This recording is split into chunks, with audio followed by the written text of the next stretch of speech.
जैसे ही अर्जुन की नजर भगवान श्री कृष्ण की बहन सुभद्रा पर पड़ी, वे उन पर मोहित हो गए और उन्हें एकटक देखने लगे। भगवान श्री कृष्ण अर्जुन का अभिप्राय समझ गए और उनसे बोले, तुम जिस कन्या को एकटक देख रहे हो उसका स्वयंवर है।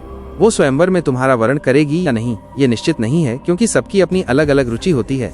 परंतु क्षत्रियों में तो बलपूर्वक हरण करके भी विवाह करने की नीति होती है। तुम्हारे लिए तो यही मार्ग उचित रहेगा।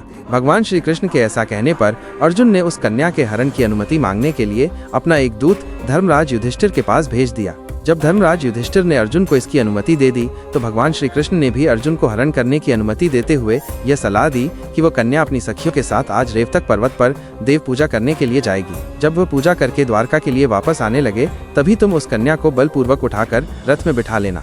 श्री कृष्ण की ये बात सुनकर अर्जुन वहां से चल दिए। जैसे ही उन्होंने सुभद्रा को देखा कि वो अभी अपनी सखियों के साथ रेवतक पर्वत पर पूजा करने के लिए जा रही हैं। जब सुभद्रा रेवतक पर्वत पर देव पूजा करके द्वारका वापस लौट रही थीं, तभी अर्जुन ने उन्हें बलपूर्वक उठाकर रथ पर बिठा लिया और अपनी इंद्रप्रस्थ नगरी की तरफ चल पड़े। जब सखियों ने सुभद्रा के हरण का यह दृश्य देखा तो वे सभी चिल्लाते हुए द्वारका की सुधर्मा सभा में आईं और सभापाल को सारा हाल कह सुनाया। तभी सभापाल ने क्रोध में आकर युद्ध का डंका बजाने का आदेश दे दिया। युद्ध के डंके की आवाज सुनकर सभी यदुवंशी वीर एकत्रित हो गए। जब उन यदुवंशी वीरों को ये पता चला कि अर्जुन ने सुभद्रा का हरण कर लिया है तो सभी वीरों की आंखें चढ़ गईं और अपने इस अपमान का बदला लेने के लिए सभी यदुवंशी वीर युद्ध के लिए तैयार होने लगे।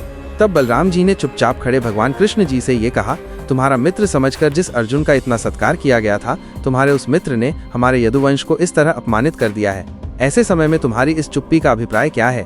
बलराम जी की यह बात सुनकर भगवान श्री कृष्ण ने यह कहा, अर्जुन ने हमारे वंश का अपमान नहीं सम्मान किया है।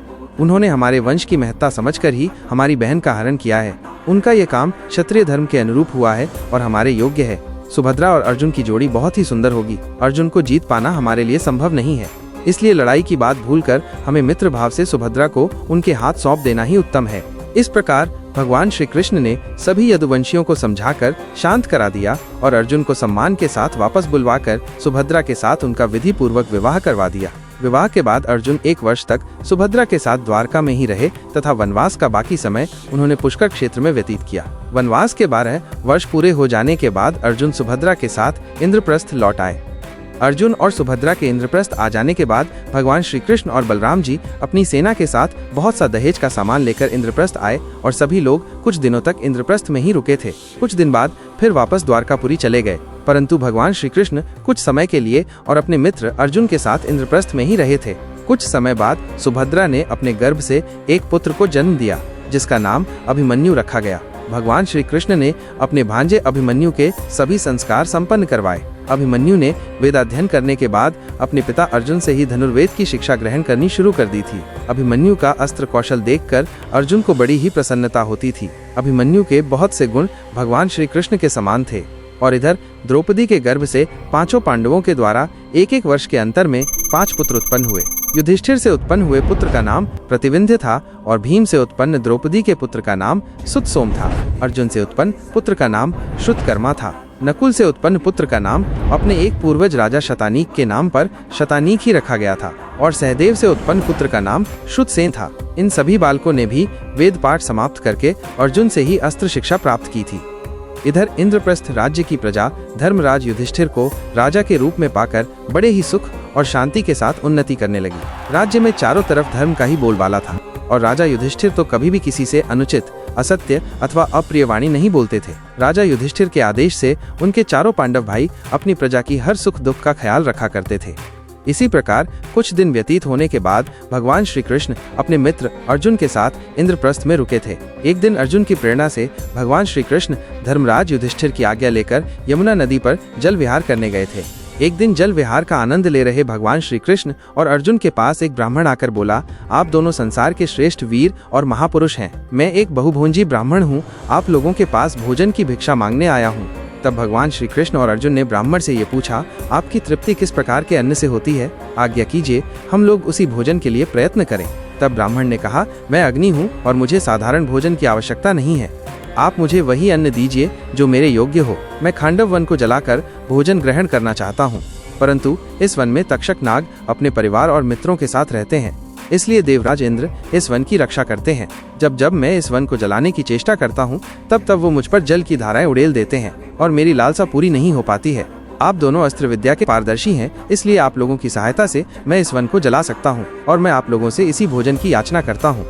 अग्निदेव के मुख से खांडव वन को जलाने की इस हठ को देखकर भगवान श्री कृष्ण ने अग्निदेव से इसका कारण पूछा। भगवान श्री कृष्ण के पूछने पर अग्निदेव ने तब ये बताया कि बहुत पहले एक राजा श्वेतकी ने अपनी तपस्या से भगवान शंकर को प्रसन्न कर लिया और भगवान शंकर की ही आज्ञा से राजा श्वेतकी ने महर्षि दुर्वासा के द्वारा एक महान यज्ञ करवाया था, जो कि पहले 12 वर्ष तक चला था और फिर 100 वर्ष तक चला था। उस यज्ञ की आहुति में मैंने बहुत घी पिया था, इस कारण मेरी पाचन शक्ति क्षीण हो गई है, मेरा अंग अंग ढीला पड़ गया है और रंग भी फीका हो गया है और मेरा प्रकाश भी मंद पड़ गया है।